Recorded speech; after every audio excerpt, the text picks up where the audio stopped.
right, hello. Welcome to Primal Perspectives, episode number 3. I'm joined by Evan, the T-Rex Singleton, a.k.a. the strongest man on earth, me, Matt Mullen, a.k.a. Coach Buffalo, and today our first ever guest, Mr. Adam Wright of Gym 5. How you doing? Thank you for having me, guys. Yes. This will be fun. It'll be nice for the viewers to actually put a face to the name because we talk about you all the damn time. I appreciate that. I claimed you as my father in the first. I believe the nickname we gave him was Daddy. Daddy Adam. Yeah. Daddy Adam. If I was to have 2 sons, you guys would do a good job at that. Aww. Being canines, maybe a T-Rex and a buffalo, because I always have dogs, so that worked out really well. Thank you. It was kind of a test, honestly. I was like, we'll see if Adam actually listens to the whole thing. Because I said it kind of towards the end. Yeah, you were like, if Adam watches this, and I was like, you know Adam's going to watch it. Oh, yeah, I'm going to listen to it tomorrow. I'm going to drive to West Virginia in the morning, so yeah, I'm gonna listen to it. It's going to be great. I look forward to it and see what we get into today. But now we're back at it, so tell us, Mr. Adam, how did we come intertwined? Give us a backstory of you. Obviously, the owner of Gym 5. How did Gym 5 come to be? Yeah, all of these things. Let's just start with you. All right, Adam. yeah, Where are you from? Who are you? I haven't done many of these podcasts before. I believe I've done one, but if we're going to do this one, it's great to come here and do it with you. But yeah, as far as like the backstory on Gym 5, I was born in Mayfield, Kentucky. I grew up in Statesville, North Carolina. Went to high school there, Statesville High School, and my favorite subject there was weight training. You know what I mean? So I kind of took that. I went to Appalachian State. I got a marketing degree after that. Moved to Nashville. Worked for a guitar company for a while. It was really fun. That kind of fizzled out, and I started working at a gym for $3.25 an hour, and that was probably one of the best jobs I've ever had because that kind of taught me that to sell, you know what I mean, to sell stuff. What year was that? Oh man, it's 100 years ago. You know, like, let me think about that. It was the first ever. I think that I started working there. I mean, what was it like when they created fire? I gotta tell you, I mean, I tried to date it. You know what? It's funny because I just tried to date it in my mind, and I was working there whenever the Twin Towers were hit that morning. You know what I mean? God. So it was 24 years ago. Yeah, now. so it was a long time ago. I remember I opened that gym. You know, this was back when I used to party. I used to go to Blues Club at night all the time. But you know, a lot of times I would. I'm sorry guys, or whoever. I don't know if you're still around, Mark, if you're still in the club or not. But sometimes I would get in the morning. And I'd go sleep in the pumper room because they had a pool. You know, because I'd be getting in at like 3 o'clock because we'd be out partying. So I'd be getting about 3 o'clock. But yeah, I remember one morning I was actually awake that morning, and then I was cleaning the floor, and I looked up and I saw the TV screen, and coincidentally I thought I saw a tornado on the TV, so I just kind of walked over there to look at that, and then that's when I realized that the big plume of smoke, and then the Twin Towers had been hit, but kind of got off subject there. But yeah, that's how long I've been in the gym business. Yeah. Where were you, Evan? Where was I? I was in elementary school. Nice. How was that? 2001. Yeah, I was in elementary school. I was like 8 years old, 9 years old, somewhere in that ballpark, give or take. I don't know. I'm bad with math. I was like 4, I think. God, you're fucking young. But yeah, I mean, fast forward after that, if you guys want to go to like the little back history of the gym, it's I was working for the guitar company. I wanted a job there, and then they had me moving, if I wanted to take the gig. I didn't really want to do that. I love Nashville, love the music scene, love the Tennessee Titans, a lot of things here, had some family and stuff. So I just woke up one morning, and it was funny. I just really rose up out of bed, and like first thing I said, I was like, I'm going to open a gym. I like literally said that. And then from that like second on, that's all I did. I was obsessed with like looking at tax records on places and, just kind of buildings I needed and like where they're at. Obviously the affordability, was going to be a major factor, because I wanted to buy the property. But then to buy that property, what set me into East Nashville, it was like the densest population, compared to the proximity of downtown. And that's what I went for. So I was able to get the biggest building closest to downtown, but in there I had to deal with a lot of bullshit, just from the neighborhood. It's not great now, but it damn sure wasn't good back then. I mean, I've said this before, but I've had a hard time like keeping air conditioner compressors on. It was just a lot of fighting. I was like picking up a lot of shit in the parking lot, just stupid shit. I mean, all the time. But kind of fought through that, tried to figure out how to build things, and I had to be a contractor the very first start. I don't know if you saw the building before you guys have maybe seen some pictures before the tornado. That thing was really handmade. Yeah. There was a lot of stuff that was falling apart. me, my stepdad, and my dad was over there, and my brother Jamie, and we just kind of built it from scratch, and it lasted a good while, and that place did great. The East Nashville community, man, it's just like that's how I made it. It was just they're very supportive of a small business, and that's something I think we need to get back to as a society. It's like small business gets thrown to the side. Yeah. And like this Nashville just like property tax shit now, and it's just like they're just trying to drive everybody out. But anyway, if I want to keep going on that, well, the gym is in East Nashville. I mean, I've been here for 3 years now. Yeah. And even since I've been here, the area has grown. Immensely. And I think it was maybe 2 years ago, there was like a real estate guy that was describing to me that like if you're looking at Nashville on the map, they're kind of how they're, I guess you could say like gentrifying areas where they're like kind of, it's almost like pizza slices where they went like, they did West End, then they did like 12 South End, then they did like Midtown, then they did like North Germantown. Now, do you think that, I don't know, you probably have more insight than me, like East Nashville, is that kind of next on them going through, or do you think that East is going to kind of fight back and keep it? Because it's quite unique, East Nashville, compared to most of Nashville. You get like that LA feel in a lot of Nashville, like the Gulch or like 12 South. There's like I never go anywhere. I go over to I go to the gym. I go to my friend's Jeff's farm, and I go to my basement. And hang out with all of my guitars and shit. Like I don't know about West Nashville anymore. I haven't been over there in a long time. I just won't go. You're a man. See, it takes like 4 hours to go over there. Yeah, you're not wrong. You know what I mean? Yeah, you're not wrong. But East Nashville is kind of it's just everything is very expensive. When I bought the building, back then for the same price that you could maybe buy one of those little shitty tall skinny houses. It's on a 1/100th of an acre. You know what I mean? Dude. So that was one thing that helped me out. I was able to buy it. I think those houses are so fucking ugly. No, it's tough and they fall look apart. the same. Too. Yeah, they look like a gingerbread exactly house. the same. It's just like there's no character. They do fall apart, and they'll build one in your driveway if you don't watch out while you're asleep. For real, They build them on top of the railroad tracks. It's like, don't mind this fucking trains are gonna come through your living room, but you still need to give me $900,000 for this. Yeah, you know what I mean? Like it's crazy. I was looking at one. Yeah, it was like 1.3 million. Yeah, you can't buy anything right now. I can't. What the fuck? Why would I ever if I'm gonna pay that? Like I'm gonna get a place with my own land on it. Yeah, and like have my own ranch or something. Well, then you'll stumble across those posts that you'll see on Instagram every once in a while, like in your Explore page of like 5 bedrooms, 4.5 baths, 2 stories, big ass garage, a separate garage for storage and shit like that on like 30 acres of land down in Texas for like $300K. Yeah. Why would I do that? Yeah. Well, no, I'm gonna be on top of one another in a house that I am as white as. Like, I don't know. Unfortunately, it's always cool, and people talk about, I'm gonna move up to Portland, Tennessee. I'm gonna move down to wherever, Columbia. But then you got to drive for 2 hours in the town, so your whole time's in the damn car. And then, you make money in town. You're like, that's where people go, and they go to the city. That's where the jobs are, and that's where the stuff is. So that's and you don't want to commute. Luckily, man, my house is close to the gym, which I'm thankful for, and it's great because like Evan, I was talking to Evan whenever after he won the Colorado contest, I was like, you need to get north of town so you can hit Briley and then be able to hit it. But you're like 10 minutes. Yep, it literally with no traffic takes me like 8 to 10 minutes to get to the gym. It's great. So obviously, the tornado. We'll get to the tornado story of the rebuild for Gym 5 because that's like an iconic story. Yeah, it's inaugural. In the story of Gym 5, but doing a little bit of business in my own career, running and starting businesses. When you started business, what year was it? Do you remember? Yeah, when I opened the gym it was November 17th, 2006. Okay. But I was obviously doing a lot of business because, putting the gym together was a business, dealing with the contracts and the subs and all the personalities of those goofballs and shit. That's what I think that I've done best at. If you could ask me what got me around, was putting it together with a damn shoestring budget the first time. Okay. So I was going to ask you, what was, from when you put Gym 5 on a chalkboard to when it actually was conceptualized and brought to life, what did that journey look like? Yeah, we first got the building. I guess it seems like it seems like it took me about 6 months of a lot of damn work to build it the first time.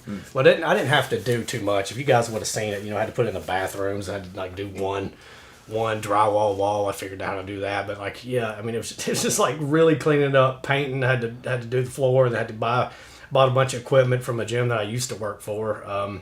Yeah, the first time it was, and then like there wasn't any gyms in town then either, so really it didn't have a lot of competition. Yeah, it's saturated like as now. fuck now. Yeah. Oh god, yeah. There's a got gym on every second block. And they're all just cookie cutter. That's what I think. Yeah, they're all why we terrible. love, It's like Gym Orange 5. Theories and Life Fitness and LA Fitness and You can't even help Gold's Gym, in my opinion, kind of devolved into just a cookie cutter. Yeah. Every gym is exactly the same aesthetic. Boring, and I think that's why we like Gym 5 because it's got character. It's got character, it's got history, but it also has personality. Yeah. Like there's the people in it give Gym 5, like Gym 5 the way that I look at it is the entire gym by itself, like with no people in it, is like a good body. Mm-hmm.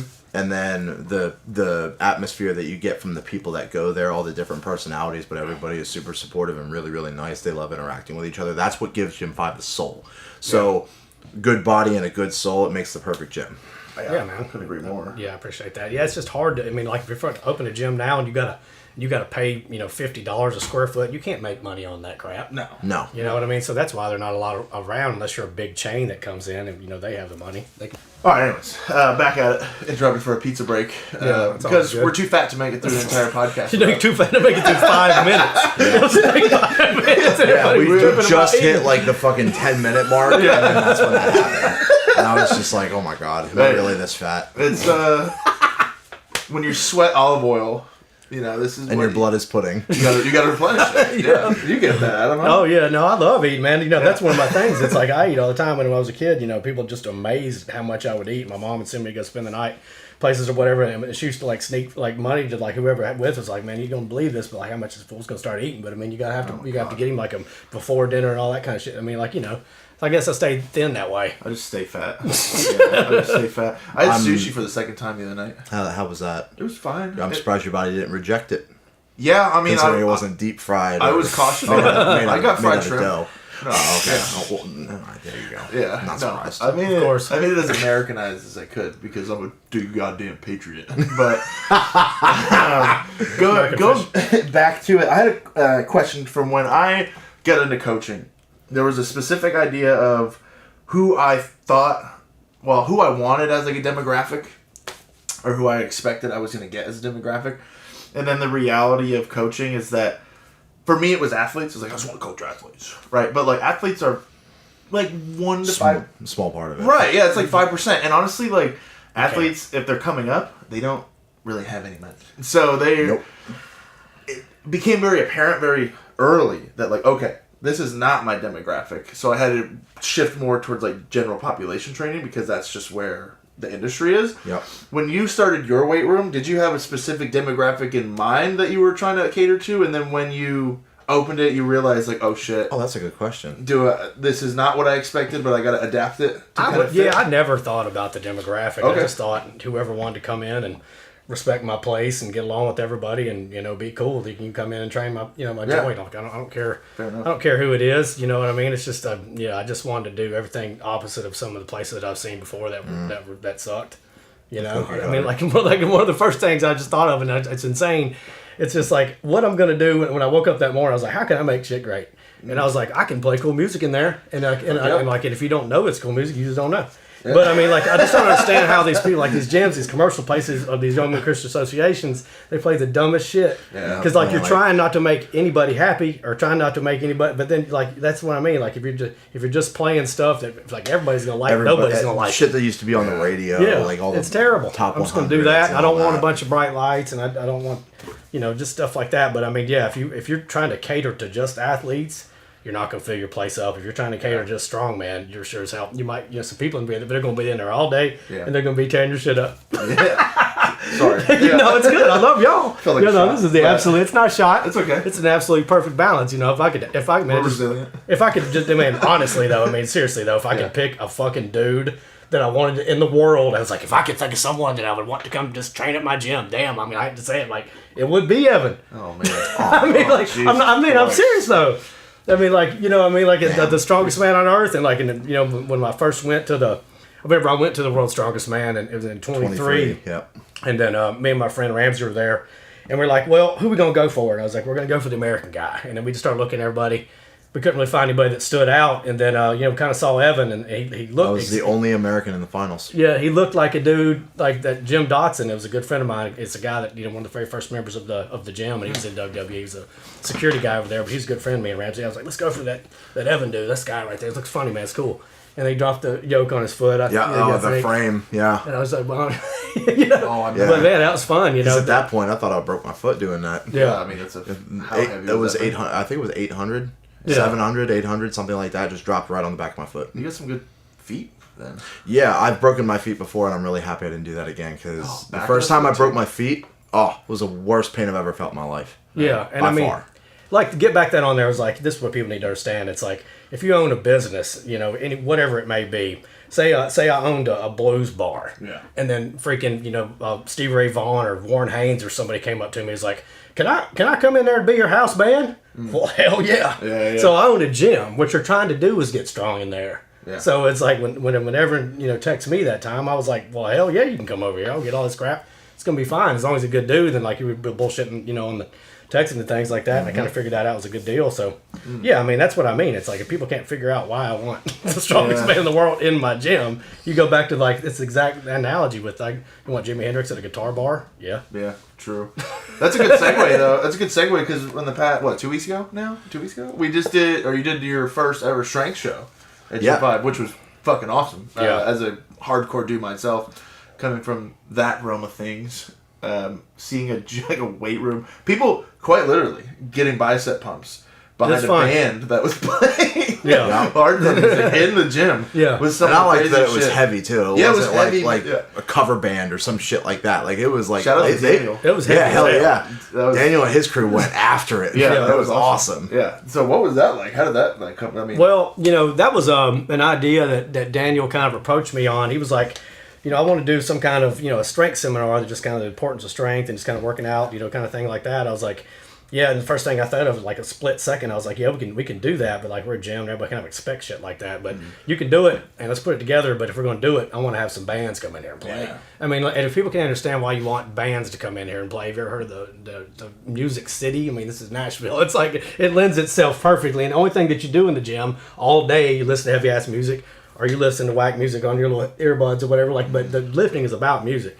So yeah, we had that, and it was just a great community gathering. As you could see from you guys were there, like all kinds of people were there.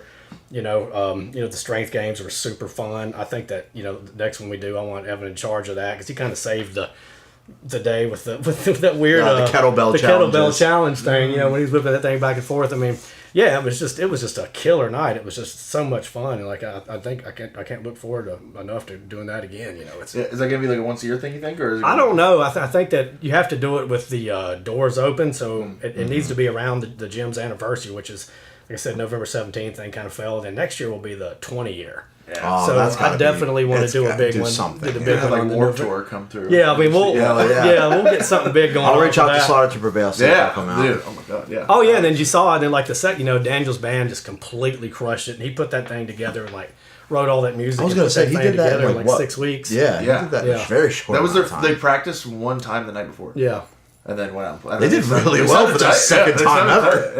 Yeah, as being a dude that was in a band for 10 years, And that sounded very tight. Yeah, Very and good. like I said, when we went and sound checked the night before, and man, if we didn't have those doors open, it would have blown people's eardrums. It was loud as hell. Damn. And then after Dan's band went on, we had the other guys, the 4 or 5 band, They were tight. Yeah, it was so good. Super talented. Ryan Scott and my buddy Kevin and Rick Lawler, man, they smoked it. I mean, like people don't know in the inside music thing, like those are some of the best guitar players and bass players that there is in the world. Yeah, they shred. You know what I mean? They shred. That was kind of it was a different thing than Daniel's just like balls out. But I mean, like and you go back and watch those. How would you videos. describe the second band? What style of music would you Kevin plays in the band Government Mules, are my favorite bands, and it's just that's kind of like I don't know if you want to cross between like Government Mules like kind of cross between like ZZ Top and like Black Sabbath, you know what I mean? Like it's just heavy Classic stuff, then it rock goes and in metal. like classic rock and like with some little Allman Brothers tinge kind of thing to it, and the other guys you're just really good guitar players, and it's basically like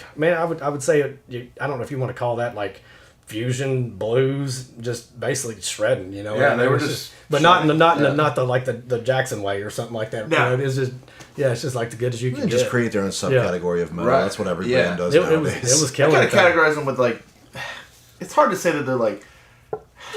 They're not jam bandy, I guess, Yeah, in a way where like you never knew when the songs were ending or starting. They were just shredded. And they don't know what the hell they're doing. Like, Yeah, they're they're just jam bands. Like, you listen to it, I was like, what song you play? Why don't y'all play the song at the same time? Yeah. You know what I Yeah. mean? Like, if people have a They- thing about jam bands, it's like, this doesn't constitute it. It's like, just because they're playing a shitload of stuff. Yeah, they did. They did it Yeah. well. Where like Yeah. typically I'm like Grateful Dead and like Fish, like that's like not my thing. But like, no, I liked their music. They actually like flowed well. Yeah, it was Yeah. fun. Yeah, they sounded good. They were really. But tight. I think the next time we'll have a big crowd because everybody that like saw the video we put out yesterday or whatever like that, I mean, they're just looking like, damn. Yeah, shout out to Brandon. Oh, Brandon completely crushes hell it. We'll yeah. have Shout out to Brandon. I'm gonna be a lot of gonna have to Brandon talk shout-outs. about Brandon a little bit more after a while, but yeah, Yeah.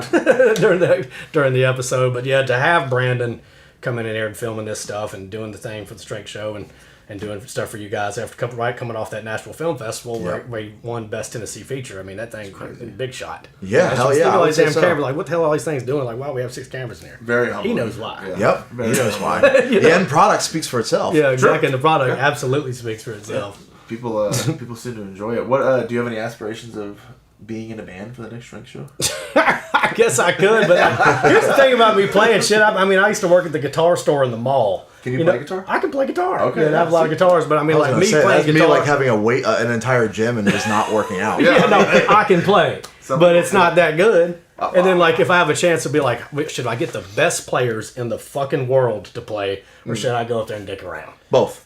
You know what I mean? Like, I think It's your house, bro. It's your house. Do both. Yeah, we'll see. That'd Daddy be Adam fun. That's what Daddy Adam wants. Hell yeah.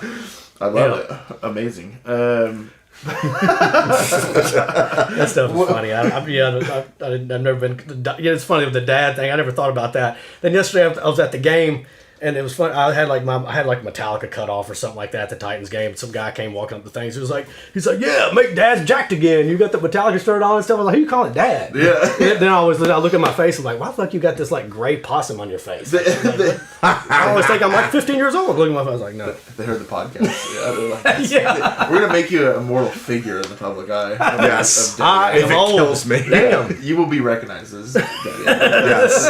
Yeah, we're gonna get shirts made. Yeah, I might have to work that up somehow. That's my mission. That's my current mission in life. Well, that's a good segue into. I had a question for you because you love the tunes, as we just talked about. Big tunes guy. And even when Ozzy passed away, I think for 5 days straight we listened to Ozzy Osbourne and Jim Fonda. Oh, well, yeah. We had to. We had to pay homage. Of course, to the for Prince, sure. to the Prince of Yeah, Darkness. the greatest ever. Absolutely. Yeah, freaking Yes. Elvis. So, Robert Johnson. so not to throw it at you or like put you on the spot, but I am putting you on the spot. What is your top 5 dad albums of all time?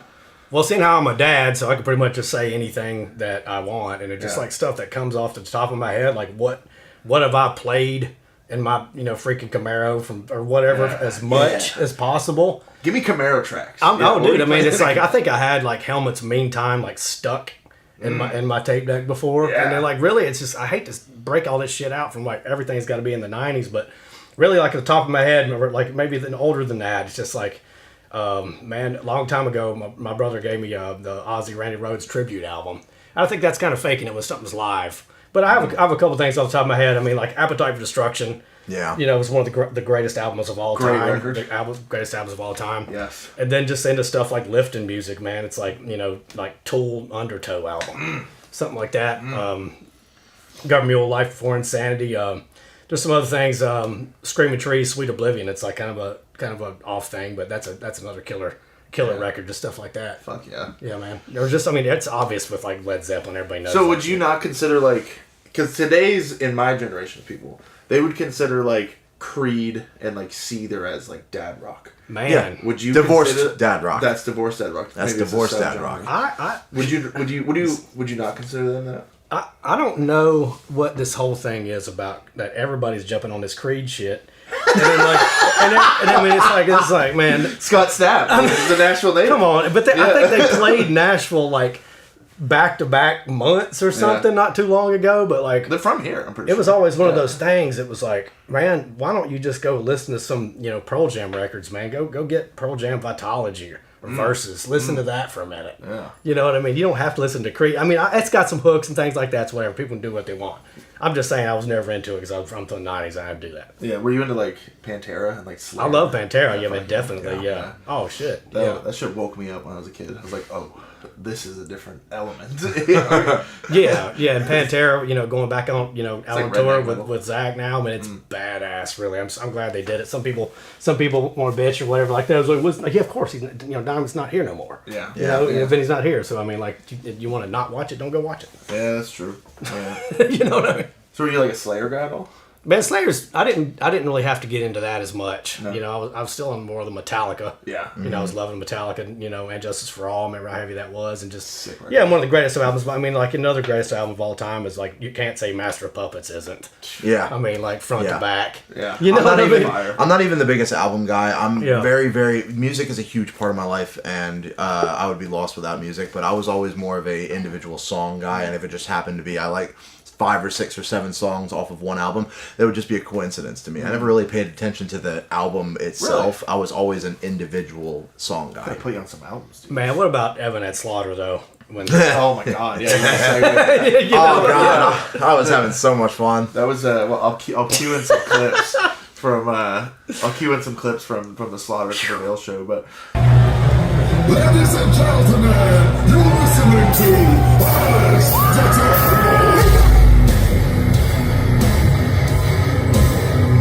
the that was the first time you've ever been to a show like that. Huh? Yeah, that was the first time. Well, I've were been your to a thoughts? bunch of really super heavy shows, but I've never seen them before, and that was just I thought it was killer, man. Hell yeah. I thought that big like what was that thing they had? It was a the giant bear skull. Yeah, it was a white bear bear. head, yeah. Yeah, man, that was killer. And then like Evan, man, like getting in that pit, dude, it was crazy. But like I was just thinking, like, what if he decided that he wanted to run the fuck through there? He would have. I would know have. what I mean? I Like, would have. I mean, everybody would clear. I mean, like part and see people be dead. Yeah. You know what I mean? There were some bodies. I remember. Well, yeah, because I remember being in the pit, and it's actually like it's my most popular thing that I posted on my social media. It's got like 500,000 views or some shit like that, and it's the video of me walking from the outside of the pit into the pit, and the first thing I do is just fucking bulldoze somebody and just knock him on his ass. But he wasn't trying to hurt him too bad. No. No, like golly. But the thing with me is one, I don't do the flailing thing. I like the shoving pits, and I don't go into pits to hurt people intentionally. No. Like I go in there just to shove around, have some fun, blow off some steam. It's a good fucking workout. You'll definitely work up a sweat doing it. We did that last Monday. Yeah, Found that out. exactly. Our cardio sucks. yeah, it sure did. And yeah, so I walk in through the crowd, and then I get into the pit, and like within 4 seconds, I have somebody on their ass, and like you can see in the video, I stop what I'm doing and I help the person out, because the last thing I want to do is watch someone get fucking trampled or get hurt. There's a code. There's a code. Yeah. There's a code. Abide by the code. Yeah. You'll have no issues. Because I can guarantee you this one thing. I'm not trying to flex or sound tough or anything like that. But if I'm in the pit and I see you trying to hurt someone intentionally, you and I are going to have a problem. Oh, absolutely, man. I hate that shit. I'll be the mosh pit police. I don't care. I can't remember when you appeared at the show. At what It was time? like there was like 2 songs left. Yeah, I can't It was remember. towards the I was end. late. I was Did at you some- see the Wall of Death? No, that Oh, I was didn't see like him the run. second or Oh, third yeah, thing that'd they be cool. did. That We was did the Wall so of much Death. fun. They Yeah. do the Wall of Death with their song Bratva Yeah. every single concert, and it's the perfect Wall of Death song because it starts off with no instruments. It's just dun dun dun dun dun Bang. dun dun dun dun dun dun dun, and then all of a sudden you just hear Alex go, "Ladies and gentlemen, you're listening to Alex the Terrible," and then he just goes, "Whoa!" and then the fucking walls just collide. It's so good. It's so good. A lot of man. Oh, God. Yeah. For those who don't know, Wall of Death is where you split the entire room basically. In Yeah, half. you part the crowd like Moses parted the Red Exactly. Sea, and then once the singer gives you the cue, either when the beat drops or he starts his vocals or whatever, that's when you just run at each other and you try to reenact any kind of medieval battle. yeah. It's like a crusade. Yeah, Like, essentially that's what it storming is. Jerusalem. It's just it's just so much fun though, and definitely shout out to Alex and the boys in Slaughter to Prevail, homies. Yeah, those guys are Definitely homies of mine, and I'm a diehard fan. They are right now. I can confidently say they are my favorite band. Yeah, next time they're in Nashville. I can say that is too. Yeah, they were fun. I shout out to shout out to the kid, where we were in this Wall of Death, and I don't know if you know Evan Singleton, but he's 6'6", 5,000 pounds. And I'm next to him in the pit, and I also look like a dwarf next to you. And he points across the crowd. Yeah, I'm lost in the sauce at this point. Yeah. I'm super fucking ready. I'm ready for war. It might have been the smallest dude in the room, and It just happened to be the person that was in my direct line of sight, just right in front of me. and he pointed at him. Yeah, I pointed at him, and then I remember it because as soon as you heard Alex start his little spiel before he drops the beat and we go, I pointed at him, and then I went like that, and then we just fucking took off. Yeah, we just trucked people.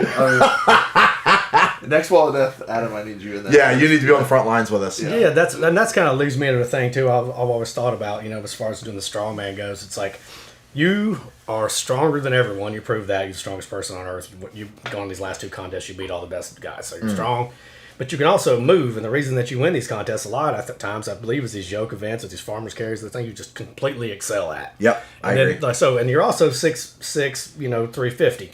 But, and this is a thing that I feel like, too, that's happened with boxing, If you decided to go in the NFL and did that the whole time, you would be a pro NFL lineman, or if you'd be a DT.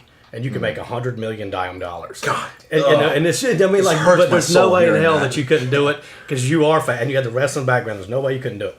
And then also, it's just like when all these guys go in and they start playing football, college football, they could go box, but then they don't ever do that because there's not as much money and you get your head cracked. Yep. But yeah, so I just feel like I want to support you because you are trying to do this thing that's very special, and that's what you accomplished in Colorado is being the strongest man on earth. Mm-hmm. And you know that there's not a ton of money in it because I just feel like strongman, in itself is criminally uncovered. Yeah. It's really the most basic of all things. Who's stronger? Who can pick this up? Who can run?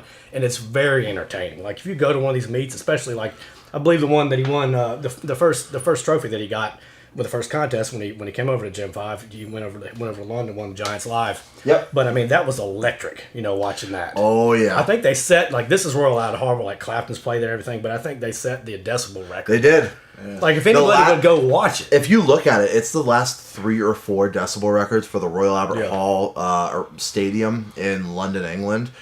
Last 3 or 4 decibel records are all held by Giants Live. We just keep breaking our own record. Yeah, I mean it's just got to get out there a little bit better. We talked about that. Giants, they I think they do the best job. They do a killer 100%. job. Yeah. 100%. Like the World's Strongest Man bullshit. It's like, well, World's Strongest Man doesn't rely on in person crowds, right? And they're also not live streamed, so they don't care about like they really don't. They just don't care. Amongst the if you went to that first Myrtle strongman, I couldn't see jack shit. Nobody could see what was up. Well, when it comes to World's Strongest Man, among the athletes and all the boys, we all have a saying. It's World's Strongest Man is very much hurry up and wait because they put the production first. It's not a competition first; it's a production first. So you could be like, all right, go get warmed up for the next event. You got 30 minutes. 30 minutes are up. You're all warmed up. All right, we're going to move the first 2 athletes to the competition floor. All right, we walk over. All right, stand by. And then you'll be standing there for another 30, 40 minutes just waiting for the cameras to be in the right angle. You'll wait for the sun to be in the right spot or any number of technical difficulties that they could have. Like, they'll put the competition on. They're not afraid to put the competition on hold for any amount of reason. It's no reason that, or no shit at all. You guys get hurt while trying to spin it too. Yeah. It's like you get warm and then get cold. Yep. And then go max effort this fucking yoke or whatever. Yeah, I know you've been standing there waiting for us to start for 45 minutes and you're stiff and cold, but go out and give a max deadlift. And I've been watching that just like everybody else has. I think it started the year I was born. So I mean, it's a World's Strongest Man's great. It's around the globe. It's got the brand name. It's just it's like a Kleenex. It's a tissue or whatever. But everybody thinks the World's Strongest Man. But really, the World's Strongest Man or the strongest man on earth is whoever won that contest last. Yeah. When everybody was there. I'm not talking about competing with just slapdicks or whatever like that. But if all the guys were there and you won, you're the strongest man on earth. You're the world's strongest man. You're the strongest man there's ever been, and whatever kind of damn thing you want to throw at it. But that's the way it is. And when he won it when he was in Royal Albert, same shit. And when in Colorado, the big show, that's what's up. How did that feel? Like.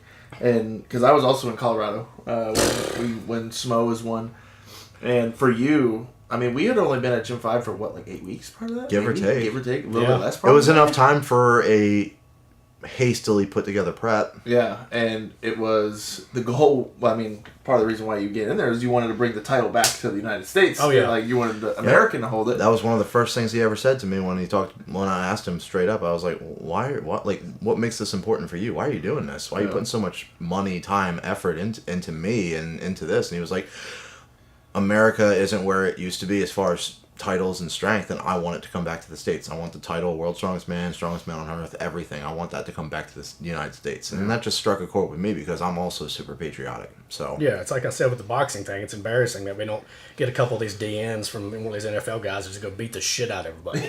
Like, we need to be winning this crap. We need guys like, but Evan took it upon himself to be like, well, I don't need to go do that. I just go be the world's strongest man, which he is. Yeah. How did it feel seeing him execute that quickly too? I mean, being like, I'm gonna do this, and you're now, like, okay, I'll keep in support mind for context, I mean, we'd only been with Gym 5 for about 8 weeks or something, but that world title was 7 years in the making. Yeah. That took forever to get. Yeah, and I think that it seems like we started talking somewhere in June. So, and then you won then you started training a little bit. But when was the Giants live show? July. It was the July. first, it was July 3rd, I think. July 3rd. Then when was then August 14th. Third or August fifth. 14th. Yeah. Yeah, August. I mean, it was an awesome thing, and it's just lots of things have happened in my career, and different things have come up, and things to be proud of, and lots of ups and downs. But going in there and then having going up there to watch that show. Me and my friend, we went up there, checked it out. We had a house. It was fun. Watched that first day. He was kicking ass. There was the log lift, which I've seen him at the gym. Easily do 450. I think there was some goofy thing where somebody slapped. Nico usually comes out and slaps you in the back. Yeah. And then they didn't do it. Then it distracted me. And then everyone was like, "What the fuck's going on?" So he kind of missed it. And I was like, It took "Damn." me mentally out of that. Yeah, second lift, And so, but then I was telling all these guys around me, I was like, "Look here." He's like, "This is him doing 450." I showed him my phone. He'll do this shit in a minute. Y'all chill. And then he came back and hit it. Came out and did it. Yeah, came out and did it. It was badass. And then, we got to the stones, and apparently, it seems to me, and I talked to a couple guys. It's like there's not a sanctioned way to do tack or something. Like everybody's using different tack, so it screws it up. Different tacky, different amounts. It's too. really that's really a weird oddball event. So that one didn't go as good. I'm not the biggest fan of the Manhood Stone event. I'm really not. I love this whole thing about the strongest man on earth. I love talking about this. But it was the next day. He wasn't back, but many points, and then I went to his room or whatever. They're having like a meeting with Nico and Kate and Andre's in there, and so we were talking and they were eating pizza and things. But they were started talking about it. It's kind of one of those things I remember too, and and you just had it in your mind. This is how you're going to win. And Nico was like, this is what you're going to do, and then you're going to come out to the podium at the end, and you're going to be winning because when we go, doing the stairs, you're going to do the stairs. Mm-hmm. But here's what I thought. Here's what I remember about. Here's what I remember about that. It was that super fucking heavy trap deadlift, which he's done at the gym for 1,065 pounds at the gym. So he gets out there and has done all these other events and all this other shit. And then I'm sitting in the front row watching all these people come out. I was like, "What's Evan, man? Where's he at? Is he his damn hamstring messed up? What's going on?" So Evan never comes out. He maybe does a little warm up, and then finally he comes out. And then they had called the big ass weight, and then they came with those tires on there. Yeah. And it was 11,034 pounds. But I remember when we were talking with Nico, Nico was like telling him, he was like, Trey's going to do this, and those people, if they get 1,100 pounds, you're gonna have to give it a tug. Mm-hmm. And I remember looking at you, and you're like, "God damn it." That's the thing with that's the thing with Strongest Man on Earth for people listening or watching who aren't fully aware of the entirety of the pro circuit. The Strongest Man on Earth is arguably the hardest. There's room for debate, but it's the hardest title to win, just because of how difficult it is to win that title. It's 8 events over 2 days, and they're hard events. Grueling events. Now, the part that's not up for debate, the part that's just straight up fact, this is not my opinion, this is fact. Strongest Man on Earth is the heaviest show of the year. It's the heaviest show of the year by far. There isn't a single other event throughout the entire year where we're yoking 1,430 pounds. Yeah, I mean, it was the most I've excited ever at a sporting event. As much as I love the Titans, I've been to the Super Bowl in 2000, been to playoffs games, but I mean, I had a serious dog in this hunt. Mm-hmm. You know what I mean? He was coming out of the gym. He'd been training at the gym. He's coming out of the gym, so we went to it. But yeah, then he got up there and hit that 1134. It was easy as hell. And then, he sprinted with the safes on his back. And then, by the time he got over to pressing those kegs, like this little S thing, it screwed up. So everybody was like... Yeah, I was so concerned about that. Yeah, it kept screwing up. So then everybody was getting cold. And I mean, I knew Evan could bench, you know what I mean? I knew that he had bench over 600 pounds, but then all these other guys were out there with alligators, you know, and I was like, there's no way he's going to get in here, but I hope he does. But then when he went in there and, like, I believe tied the event, that's when I just lost my shit. You know, when he hit that rep, you know, and I saw, I wasn't even watching him because I couldn't see him. I was just watching the K's go up. I was like, oh, shit. He ran through the whole damn thing. That's when I knew he was going to win. Yep. Because I knew there was no way that he was going to get to the stairs where he had to do the carrying event or just something that took grit. I knew that he would die out there to win the damn contest. Absolutely. You know what I mean? So that's when I knew everything was all good. When I saw him do that last rep of bench, and I texted my wife, Kalina, because she was kind of texting me with the score because I couldn't see it up the top, whatever. She was like, yeah, it's like, you know, if he hits this, you can go in this right there at the half a point, and he's going to win that. I was going crazy on the airplane. Yeah, I had to fly back home that day. Oh, yeah, I remember that. I was watching it and, like, shitty airplane internet. Oh, so yeah. fucking mad. I almost took that bird out of the sky. I was I bet, but like terrible to sit next to you. yeah, I paid $40 for internet, and it was like dial up, and I was like, "What the fuck is going on?" And then once you hit the press, we landed and got off it, and then we watched the final medley. Yep. And I knew too. I was like, "Well, we got this." I don't know what time you finished that in, but. I think I was like, I want to say I seconds. finished it in like 3rd or 4th place. Yeah, because like Maxime did it in like 30 seconds. Max is amazing at power stairs. Yeah, it was like that doesn't surprise what me the at all. fuck? And then that was. Oh, I may have gotten 2nd or 3rd. I don't remember. Yeah, either way. Either way, it didn't matter. Enough people came in between me and Lucas that I secured the win because I was going into that play. I was literally going into that event 1 point down from 1st place, so I was in 2nd place, and it was quite literally whoever wins this event wins the show.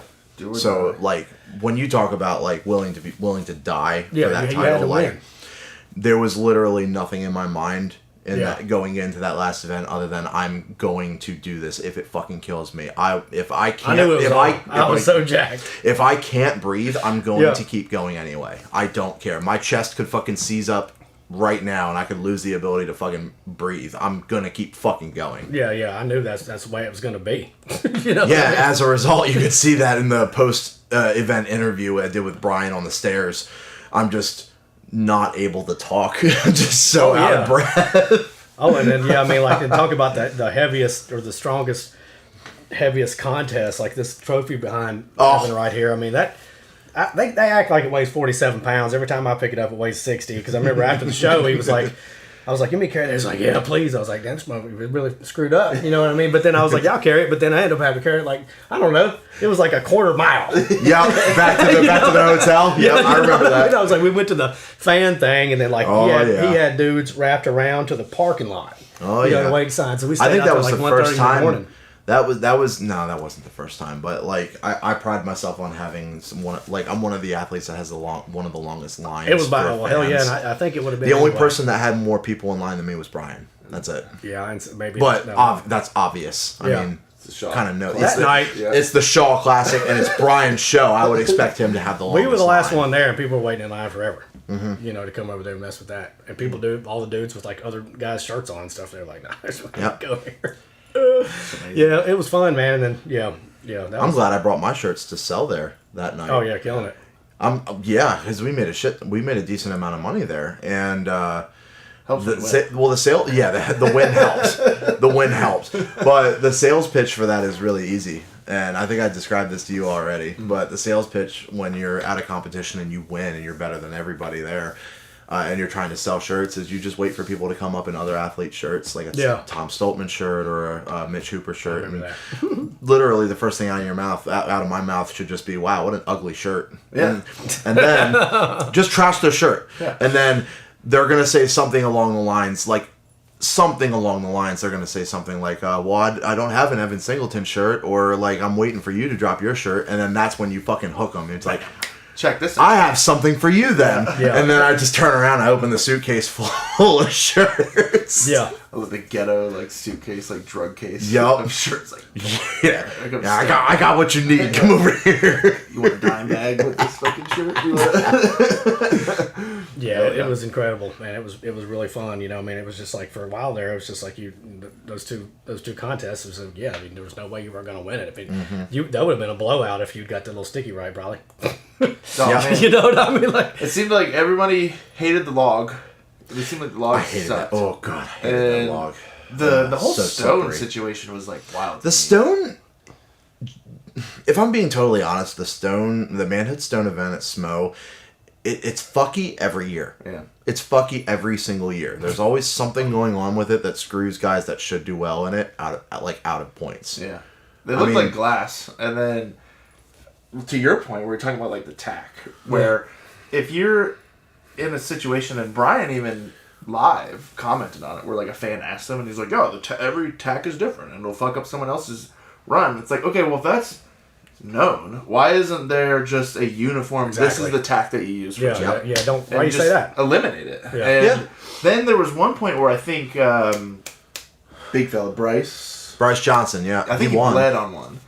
Or something. I believe Oh, that. then I they would scored a believe bunch of that. index on there. Or Yeah, something, and then they went over there and else- like bleached it. Oh, And yeah. then Andre came out. Was it Austin Austin Andrade. He was pissed. He was fucking pissed. Yeah, And they he were was like, you just pissed. gotta go, He dude. couldn't He's get like- over it. He was so mad the He's whole like, time. I he's get like, it. what do you mean I gotta go? Like this thing, Yeah. he wiped off all the tack now. And it dude's was just strong. a shit show. And I was like, I don't know why they wouldn't like eliminate, and you can't eliminate every variable, but there is certainly variables you can eliminate. Yep. So, interesting.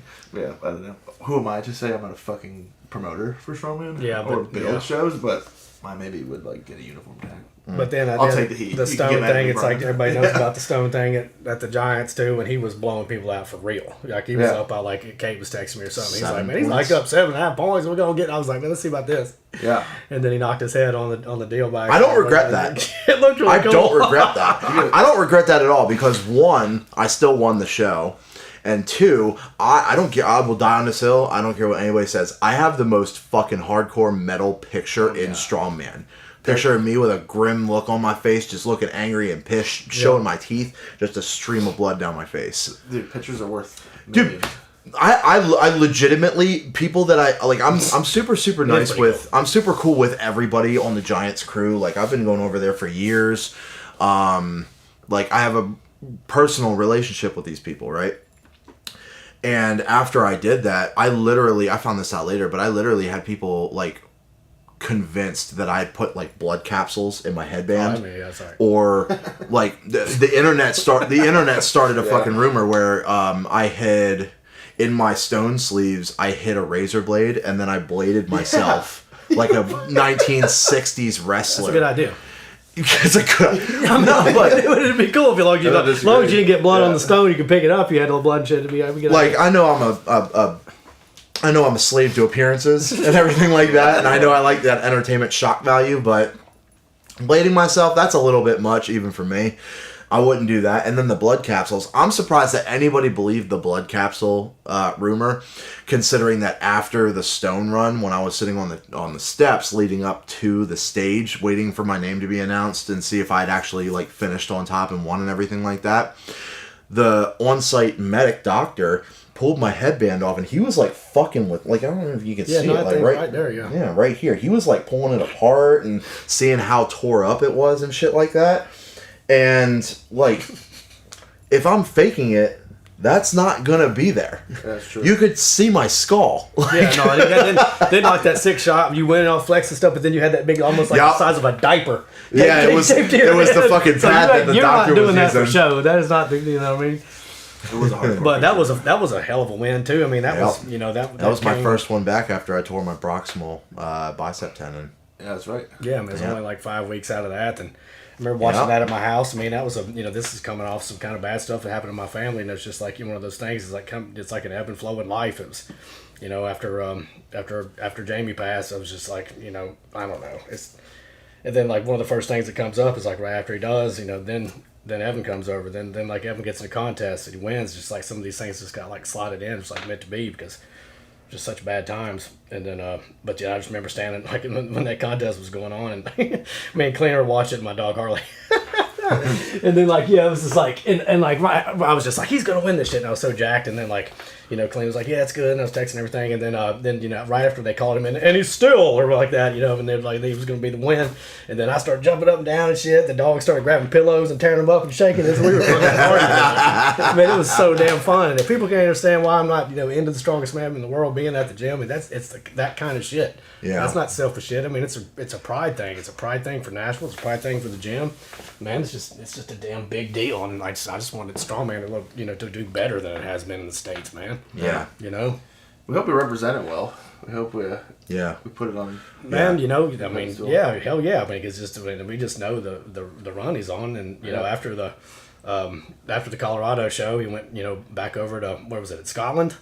England. Yeah, Birmingham. Yeah, for the next one. Then we had that goofy shit with the up-down deal, whatever. I won't get too much into that. Like, down means up. He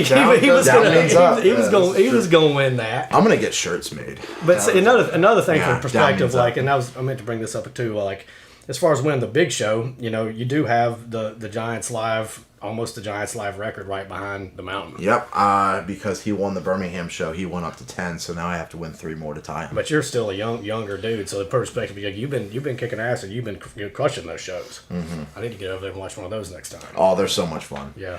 If I can recommend one show, they're all awesome. They're all fucking awesome, but if I have to give one, be like, you gotta come watch this one. It's the Royal Albert Hall show in London. Yeah. That one's so much fun. It's bonkers. It's so much fun.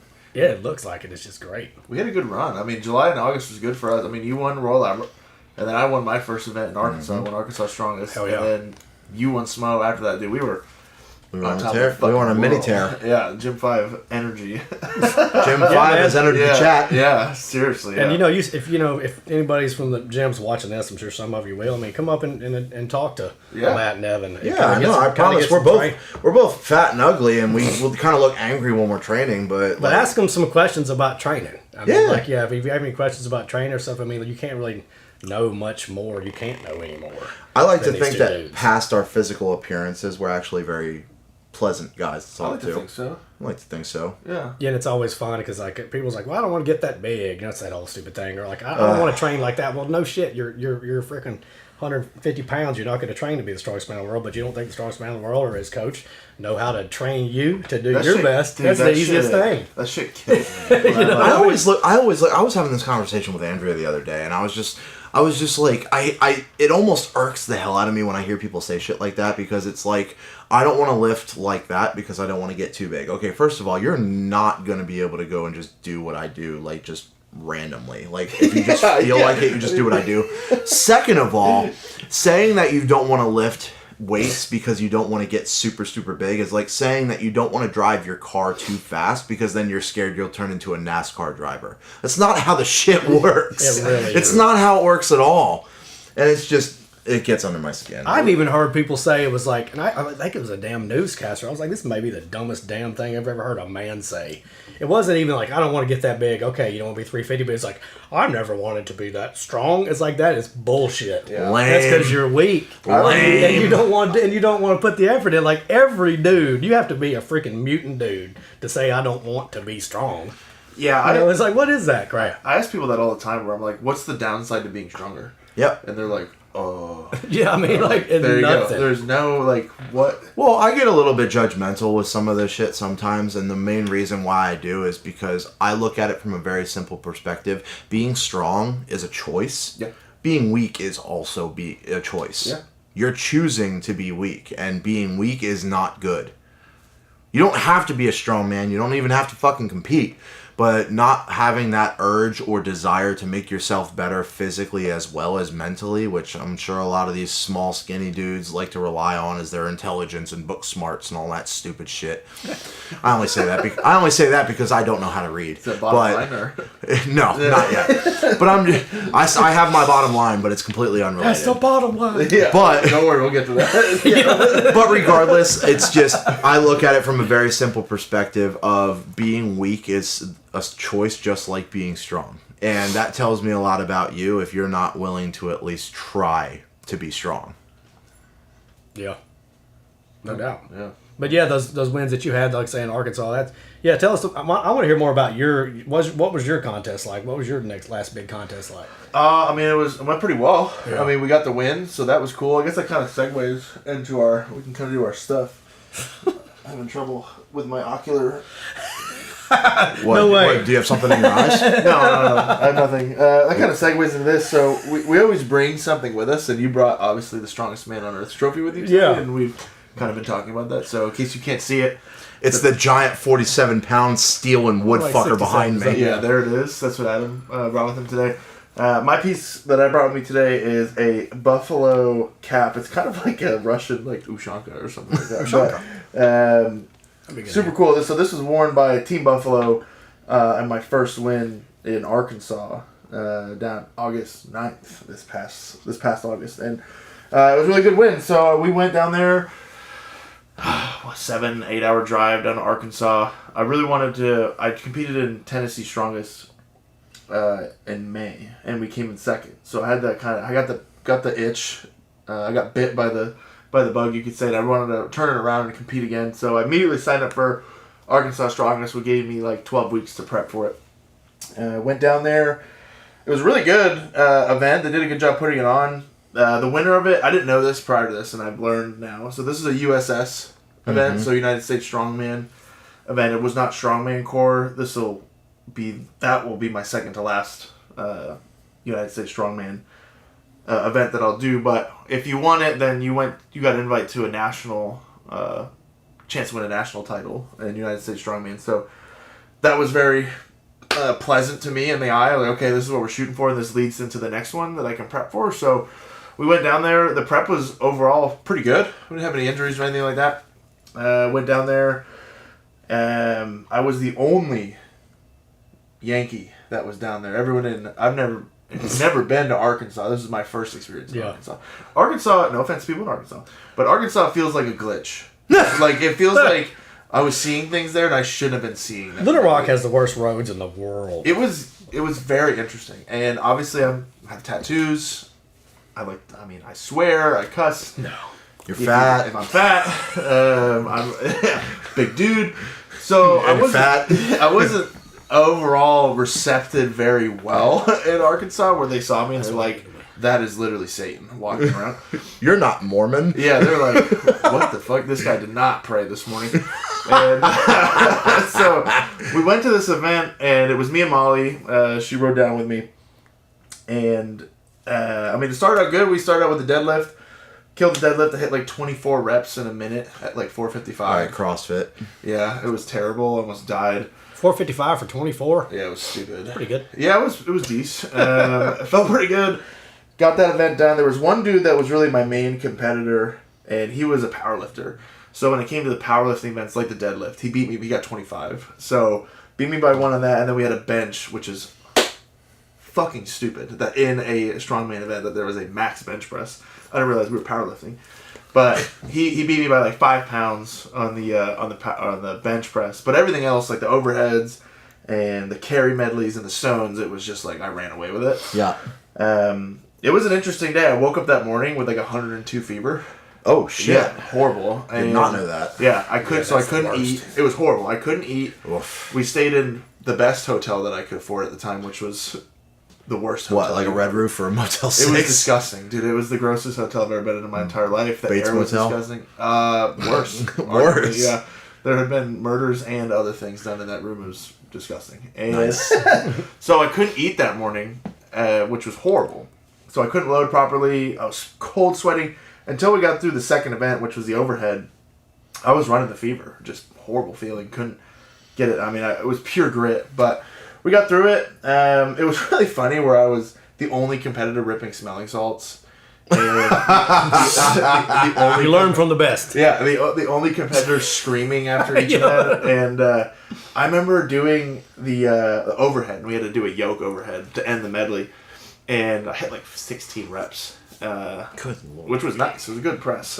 And I remember I slammed the yoke on the ground. And I'm just like, fuck yeah! Like screaming. And I look in front of me, and there's like 4 grandmothers sitting. Nice. And they're like, as you can tell by my eyes that I'm making right now, they were just shocked by everything that was going on. And they were chirping me about things, I think because I was being a little bit reckless. And I was there to win. I'm not there to make friends. They're like, no, screw them. Before and after, I'm nice to people, but during the event, fucking leave me alone. No, and fuck you. You're the same way. 100%. I'll be your best friend. Like, if we have a couple hours in between an event, we can dick around, we can banter and do all that shit. But when we're getting ready to actually compete against each other, especially once there's money involved, fuck you. Get the fuck away from me. I'm gonna fucking tear your head off in front of your fucking kids. Fuck you. Dude. Oh no. So they were just like handing out donuts, and they're like, "Dude, you want a donut?" I was like, "Get that fucking shit away from me!" And I like yelled at him, and Molly's like, "Jesus, I don't believe that." I'm like so in the zone, and I was like, "I got Rice Krispie treats. I don't need that bullshit." Exactly. And they're trying to poison me or something. and so at the end of the event, like the main judge was like, "You got to move up. You got to move up now. Go to the open. Got to move up." And I was like, "Yeah, I'm taking their heads next." And I said it right to this Christian dude's face. I took my medal and I walked away. And he was like, "Oh my god!" I started praying right there. But oh no. Yeah, it was a good event. I'm surprised you didn't burst into flames. Just being my there. feet started smoldering. But I'm all cool with it. I went fucking Nashville heathen. After I calmed down. I went back around and said, like, "Thank you. Sorry, I'm just like in the heat of the moment. Sorry, I'm an asshole." Yeah, and they were like, "We get it. It's cool." And I was like, "Cool." Okay. I didn't want to like that's even. cool. I don't want to burn any bridges, but I was like, "You gotta understand. Like, I'm here." That's what I do. Yeah. Like if I feel like I take it too far, I'm not gonna realize I took it too far in the moment. Yeah. I'll realize it as soon as I walk away, and then I'll be like, all right, I'm gonna calm down a little bit, and then once time goes by, I'm gonna go say something. Like, okay, I didn't mean that. I'm sorry. People don't understand the mindset you have to get in to like do this really record-breaking weight. Like everybody, I mean, people have seen Evan in the gym and like the space that he's got to get in to deadlift 800 for 12 reps or whatever the fuck is going on in there. It's just like, man, it's insane, and people get scared. But like, yeah, I mean, like I said earlier just a second ago, it's like these are good dudes and they know a lot about training. So if you ever have any questions, no, 100%. Yeah, I want to monkey branch. I want to monkey branch off of that just for like everybody's knowledge. Like if I'm getting ready for a super heavy lift and I have my music in, like. That is the one time. Just do not approach me at all. I'm not approachable. I am an angry, upset, and very, very mean human being when I'm getting ready for a very heavy set. So that's like the one time. You want, like, any time after a show, after training, in between sets, whatever, you want to come up and talk to me, take picture for the fans, like take pictures, autographs, and shit like that. 100% okay with that. Anytime at all you see me in public, go for it. Before a big lift, do not come near me. Yeah. Because I will not be nice to you. I don't know about you, but I go to a super dark place. Oh, I bust my face open before I lift. Where do you think I'm mentally going? I don't even ever actually say, like, I know you go somewhere dark. I go somewhere very dark, yeah. So I'm the first one to raise my hand. I went around to them and like apologized, and they were all super duper cool. But good. Yeah, we got the win done, and we got our invite to the national event in Cedar Rapids, Iowa. In June 6th this year, so we're prepping for that right now. Very nice. But yeah, we feel good. I mean, it was good to get the win and like get that mental barrier done. It's like, and I don't know if we've ever talked. I think I talked about it to you. Where like, I could have very well just went to the open, and competed.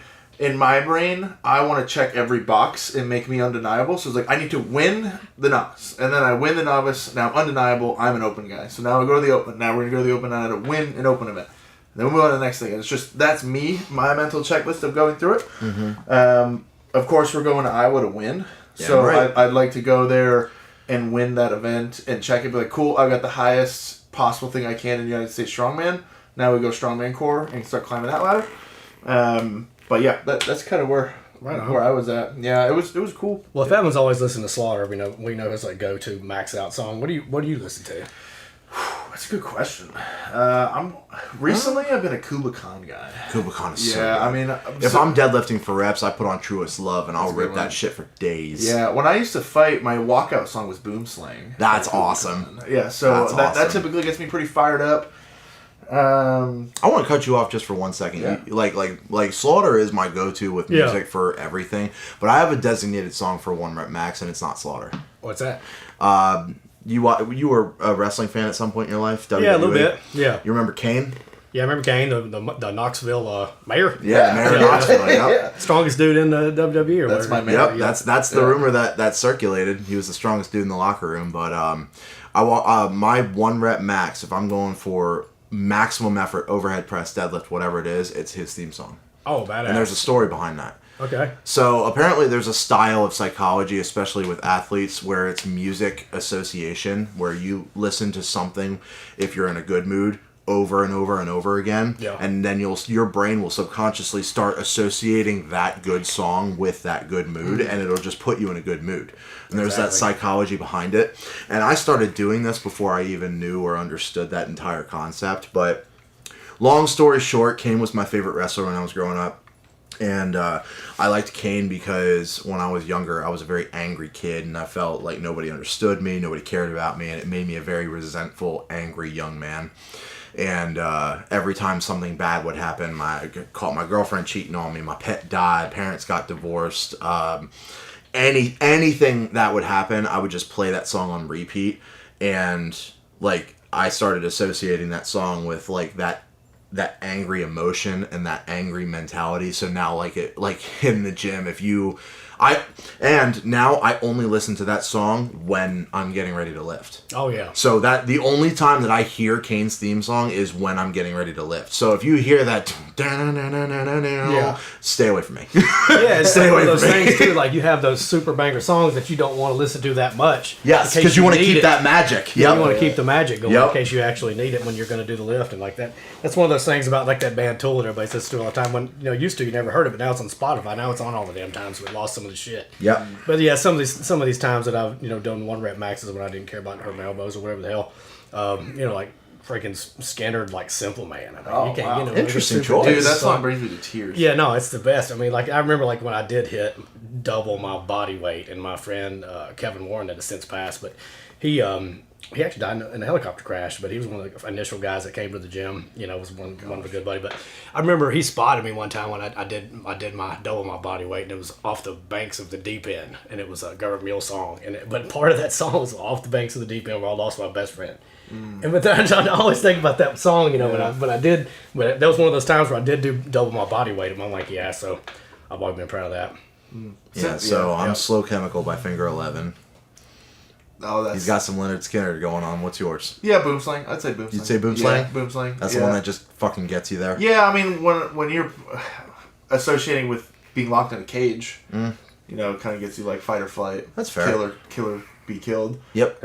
Simple Man, dude. Simple Man. It's the absolute best. Dude, that song literally will bring me to Yeah, tears. 3 chords. It's Yeah, the shit. I mean, like that simple simplicity. My dad was a simple man, and he has since passed as well. And like, I don't know, I listen to that song and I'm like, It's great. it just like describes him as a Yeah. dude, and I'm like, fucking. Yeah. It's hard to be it like gets that's me. not the greatest song ever written. Yeah. There's a lot of different things, different greatest songs ever written, but That's up there. that's up there right there. Yeah. For Yeah. sure. No shit. It's All like- Brothers Dreams, another one. I mean, there's a bunch of old, people from down in the South know how to do it. Yeah. You know what I mean? No, that's what we got. That's one thing America's really got. It's like we talk about in my music buddies. It's like we invented, jazz, blues. That's our number one export. That's the thing that we can be most proud of. But I want to get back to them kicking some ass and some of this strongman shit. You know what I mean? Like that's what I mean. Damn right. I'm here for it. And I keep going back to it. I really want to promote it, and I think that Brandon Vestal that's filming this thing for us with these like 25 cameras up here. Him and Evan and I have been working on a really special project. I think that a lot of people are going to like this. I think I'm it's going so to be pretty unique. excited And for this. I I think really that am. He's a tremendous filmmaker, award-winning filmmaker. And we're working on a documentary, and we really don't even know what it's totally about yet. Yeah, we don't have the solid in like concrete direction yet. But I tell you what, I did see some of it the other day, and it's a knockout. I can't wait. And I yeah, can't. I haven't seen any of it yet. It's I haven't not. seen It's not any. built. I'd like to get my eyes on that. I was just saying. Oh, now you can see it with that. What are you I talking got about? a little bit brighter in here. What happened? But I didn't see that. None of it's built. But I was just seeing some of the B-roll and some of it how it was shot and some of the different things and people talking. I mean, it's going to be cool. So can't wait. I don't know when that's going to be out and what it's going to be, but it will be at some point. It's something to look forward to. I'm super excited about that. It's so wild. Yeah. Where like we talked about the other day, like where were you a year ago?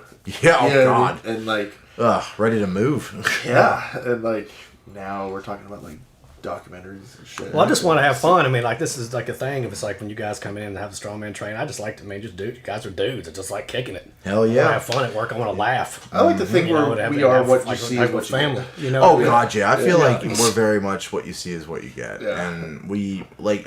You seem kind of like you're the same way. I wear my emotions on my sleeve, so if I'm having a bad day, you can fucking see it a mile away. Yeah. Oh yeah. So I think that works in our favor too. So we're able to kind of read each other and understand each other a little bit better. Yeah, you've picked up on it too. Like when I'll come in and you're like, "What's wrong with you today?" And I'm like, fucking. Yeah. I tell you, man. Like, well, you've been. I mean, like, as much bullshit you'd have to go through with this rehab. You've been doing a great job. You know what I mean? I've been pushing it, man. I mean, I do more. I don't know what people do as far as their protocols for when they're doing rehab and everything, but I'm doing everything that I can, like, plus. Yeah. So I'm doing, like, all the exercises that I'm getting at PT. Yeah. I'm doing them when I'm at home, too. I'm doing them when I come into the gym, too. I'm doing the peptide thing, working with Travis Ortmeyer, put together an awesome protocol to help rebuild my tendon and my muscles even fucking bigger and He's stronger. a stud. He's Yeah. a fucking awesome stud. He just got out of surgery himself. Oh, did he really? Yep. I didn't know that. Yeah. And... Same problem or Huh? same issues? No, he had to get it reattached just because he Pec? on the phone. I think it was the pec, Oh, okay. if I'm not mistaken, Yeah. pec or shoulder, something like that. Got it. And he had to go in and get it redone because he went to the gym too soon after his first surgery. Yeah, yeah. See, that would be hard to not do because like the gym with me or all three of us, no doubt, is all tied into like that's what you do. That's Oh, it's your been- head, that's your head is completely into your workout. I mean, it's like everything you do is about the gym. No doubt. Missing it, man, it's tough. I'm trying to do everything I can. Literally, my entire day when I'm not like doing my very, very, very watered down, neutered version of bodybuilding training that I'm allowed to do right now. I'm not allowed to do any strongman shit.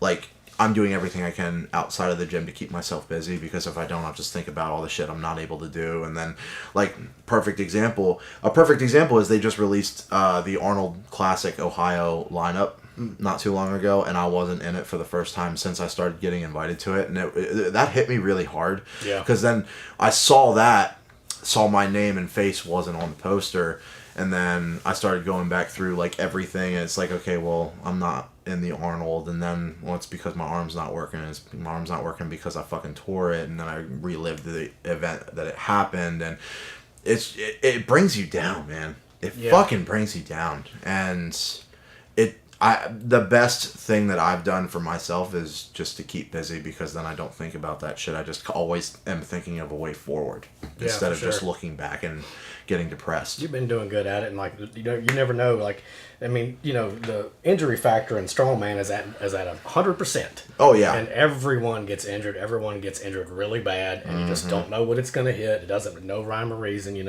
But I mean, with this one happening, that you never know what else was kind of teetering, kind of like your hamstring was or whatever. So maybe it's a chance for everything to heal and for you to come back and get all the titles. I mean, It was a that's pretty what I think grueling is gonna season happen. for you. Tons of ups and downs. Oh God, yeah. Yeah. It's funny because I won my first world title, which is the highlight of my career so far. I mean, I'm world champion. I'm the strongest man on earth. That's fucking awesome to be able to say, and I have the trophy, pictures, videos, everything to prove it. Yeah. And then the next accolade to to my name after winning that was tearing my fucking pec, which is a very serious injury when it comes to strength training. So it's like I've had the worst injury in my career and the biggest win of my career in the same year. Right. So I will say this though, I'm just looking forward to the comeback. Yeah, And you can't come back as many. documentary fucking story. The comeback. Oh, we know there's going to be a story. We just don't know which one it's going to be. We're picking. It's going to be legit. But like, I mean, people listen. It's like, oh, you can't come back from that. But like, half the work tore his completely off his arm, and then he was lifting 5-pound dumbbells for a while. And then you get in there and you hit the all-time deadlift record. Yeah. So yeah, you come back from it. You just don't screw it up in the meantime. And that's been one of the.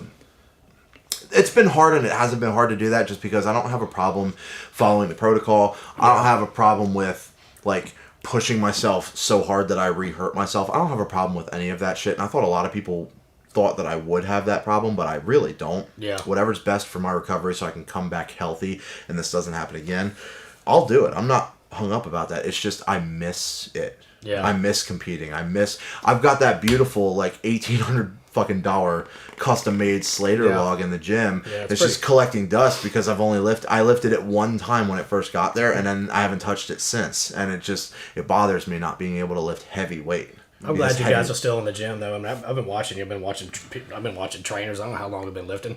Been lifting 35 years. You know, I've either worked at a gym or owned a gym for a quarter century. And you guys, you know, those training sessions go well. Yeah. And some of these initial guys. Oh, you're talking about when we're coaching. Oh, yeah. But I mean, like, you know, this isn't just like looking at your phone and counting reps and sleeping. I'm not saying anybody does that, but I'm just saying you go to other gyms, you just see some bullshit training. Yep. But I mean, you guys, I mean, like some of these people are so lucky. Like Jordan's like getting the 101 for y'all. It's like this session should be a damn $1,000. You know, from the strongman Earth and Matt over here. I mean, like, but here in a minute, I mean, that's gonna pop, and you know, it's gonna be, you know, kind of hard with your schedule later on when you're back doing your stuff. But for now, man, that is going well. Yeah, you guys look great doing that. Like you said, technically this is like the slow season right now, and we haven't really promoted it. Really, no, we've had a couple of stories. It's all been word of mouth, so which is a good sign that the training is going well, or like the coaching is working. There's a market for it. Yeah, right. If people there's definitely a market. Yeah, we just hadn't done anything about it. But if anybody's interested, they can always go to the gym5.com website and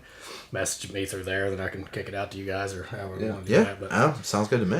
I mean, it's those are looking sharp, and that's complete expert advice. I would say so. Yeah, I mean, obviously it is. We're gonna create some dogs. We are. See, we have a baseline for 3 fucking dogs already. Yeah. I'm excited about their progress. I really am. Are interested in the idea of competing in something, whether it's powerlifting or strongman. But yeah, we got another guy joining us this week. Yeah. Yeah. Apparently he's a bench specialist. So we'll fix that. We'll take him from a bench specialist to just being strong. Yeah. We create well-rounded animals. Yeah. We don't create specialists. Yeah. So that's gonna be exciting. Right now we're at about an hour 15, so you want to start wrapping it up? Yeah, I guess we'll transition. I mean, this is... So, Adam, we do something we kind of mentioned before where we go talk about something, maybe a hot take on whatever. Something that you know will get you a little bit of heat, maybe. Yeah. Okay. Yeah, so we call it the bottom line. Okay. And, you make your case, you state the problem, you make your case, you say why this just irks you, it's something that should go away, it should never exist, something that's bullshit, society, in the gym, it could be fucking anything. Just something that irks you. It doesn't have to be just something that irks you, and then finish it off with, and that's the bottom line, because Adam said so. So you have what you're ripping and roaring right now. I live in a perpetual state of hating people and things. So yeah, heard it first. So I'm ready. All right, let's hear it. You want to know what really bothers me? What really grinds my gears is I'm driving to the gym. I'm driving to the grocery store. Maybe me and the wife, we're having a nice date night. We hop in the car, nice cozy car ride over to our destination. And on the way, you see a cyclist, and it's never just one. They travel in packs. You see those skinny legs, spandex wearing, stupid helmet having cyclist pieces of shit. Taking up 5 legs. And they're not following the fucking street rules like everybody else on the road by any stretch of the imagination. I've seen them blow through stop signs. I've seen them blow through red lights. I've seen them cut people off. And the fact that they have the entitlement and the arrogance behind it to just fucking look at me while I'm driving my big ass truck and go, you need to share the road. I want to turn you into roadkill more than I want my next breath. All right? So I want to say this from the bottom of my heart, with every fiber of my being, with every single ounce of my soul. Fuck you if you ride your bike. Fuck you if you ride your bike on the road, in the lane, cutting off traffic and making us all drive 4 miles an hour. I hope that you crash your bike. I hope you stub your toe. I hope that your car insurance cancels on you. And I hope that your stove is left on and it sets your house on fire. I can't stand you people. I cannot stand you people. Cyclists, find a bike path or get on the sidewalk. Stay off the road. And that's the bottom line because the T-Rex said so. Now that was some energy. Yeah. What you got, Did Matt? you see that? Yeah. Okay, we'll go to mine. Mine. Uh-oh, he sat forward. Yeah, He's serious about this. Let me. There you go. Yeah, let me just. Oh, get into this. That's how you do it. Yeah. Let me get into There it this. is. Oh, there it is. Okay. Never gets. It just fucks up the cameras and shit. Yeah, just, No, that's gonna be good. Similar to you. Nice Saturday night. Hard week of training. Mm-hmm. My tummy's grumbling. Oh, yeah. I gotta get some nourishment. Gotta get something in that belly. I gotta fill my belly. All right, I gotta feed the old lady. Gotta make sure she's not hangry. Absolutely. Gotta keep peace in the household. Absolutely. Happy wife, happy life. Exactly. Let's go downtown. Let's go to a nice little restaurant today. We're like going to the pub downtown, the old in the Gulch. Delicious burgers, awesome deviled eggs that I love to eat. What? Yeah. I go down there and I start looking for parking. I start scouring. I start finding these empty lots that are gravel, filled with nails, filled with homeless people, filled with shit. And it cost me $45 to park there for 30 minutes. Deal. We're downtown. For downtown, that is a deal. Nothing grinds my gears more than when I'm going to the city that I live in. I'm not a tourist. I live here. I'm a resident. 3 years. Mm-hmm. Pay my taxes. Preach it. I pay my dues. What? And I go down there, and I can't find a parking spot to save my fucking life. Or if I do, it costs me as much as my dinner, if not more, to park there for an hour. And if I don't pay it, I'm left with a $150 ticket on my fucking windshield that I have to address to some asshole operator that won't even give me the time to pay. So I say this to Metropolis. I say this to Park Happy. I say this to all of those sons of bitches that are downtown making these parking regulations through the roof, hurting our economy, hurting our people that live here in Nashville. I say this, fuck you. I say that. I say fuck you. Lower those prices. Let me park there. Let me go eat some delicious food. Let me nourish my body so I can horse massive loads over my head. And if they don't change it, I might go down there and whoop somebody's fucking ass. And that's the bottom line, because the Buffalo said so. All right. Not bad. Boy, I don't know if I right. could peak. This was peak cinema. It's like WWE. You had to learn how to cut that we just You had gotta to watch listen some to. old school rock and Stone Cold. And damn it, if people don't know, people know me that I could rant with the best of them in the country and want to get me to shut up. But I was thinking about all this shit that pisses me off, and I already mentioned property taxes, different things like that in politics, or whatever, just dumbass, the way people think nowadays. It's just everything's fine. But here's the thing that I thought about today as I came over here. I wore this Barbells for Bullies shirt, and I decided not to wear a Gym 5 shirt. You know, I've got more members, but I think this is very important. This is something very dear to me that I've always done with animal rescue. So if this Christmas, and I think this thing may come out before Christmas. It will. Oh, well. Everyone, don't go out and buy these damn Labradoodle dogs and shit. I mean, don't go out and buy these like $12,000 dogs. Look, you need to, and this is something like this is like not a tough guy thing, and this is kind of why I do it. But like, I'm not a damn tough guy, but I want to say it in this tough guy atmosphere is like, go to the animal shelter, go walk through the animal shelter before you think about going to buy one of these Labradoodles or buying anything. And as far as you go, these Barbells for Bullies, around 1 million pit bull type dogs are put to sleep every year because people breed dogs and people don't get dogs fixed, and then people if 6% of the people would not buy a dog, there would be no euthanasia of cats or dogs in the animal shelter. So what I want people to do is I challenge you, before you buy that dog, or if anybody would to go get an animal, go to the shelter and adopt a dog. Wow. It's the most fulfilling thing that you can do in your life, and they've always been my best friend. But Adopt, don't shop. Adopt, don't shop. That's exactly right. And that's the bottom line. Fuck yeah. Hell yeah. Love that. That was fucking wholesome. That was wholesome. that was I great. feel good about myself afterwards. Yeah. That was a good bottom line right amazing. there. Yeah. That was amazing. Fuck yeah. Wrap it up. Bring it to an end. You want to plug Gym 5? When you get them in there? Yeah, I think we've been plugging Gym 5, and if anybody wants to check it out, gym5.com is the website. We got Gym 5 Nashville, and is the Instagram page. But if you're going find a bunch of guitar stuff on there. And if I was to get in another rant, the reason I always prop up the guitar stuff and post this crap because like man, I like talented musicians that try hard. Yeah. I think that music in Nashville, and I've been going out to country bars and things since I was 16 years old. My dad just lived downtown. He used to take me out drinking. They didn't give a shit. There was no women down there, no nothing. They just wanted somebody to go to the bar. So I used to go drinking all the time. Love the music, and that's why I moved here. But man, things have gotten damn stupid. I mean, like think about this, like this whole AI thing. It's like I think the number one record right now or number one group is fucking AI. It's called like Broken Rust or some bullshit. You can look it up. So that's why support local musicians, support talented people, you know, and like these guys support hardworking people. Wow. Yeah, keep computers out of the entertainment industry. That's for damn sure. That's the bottom line. That's the bottom line. Fuck yeah. Primal Perspectives podcast. Coach Buffalo Strength. You can go to Coach Buffalo Strength on Instagram. If you go to our link tree on Primal Perspectives, you can see all of our stuff in there. Just hit the links, follow everything, and they'll bring you to where you want to go. Buy some merch for a special someone this year. They need it.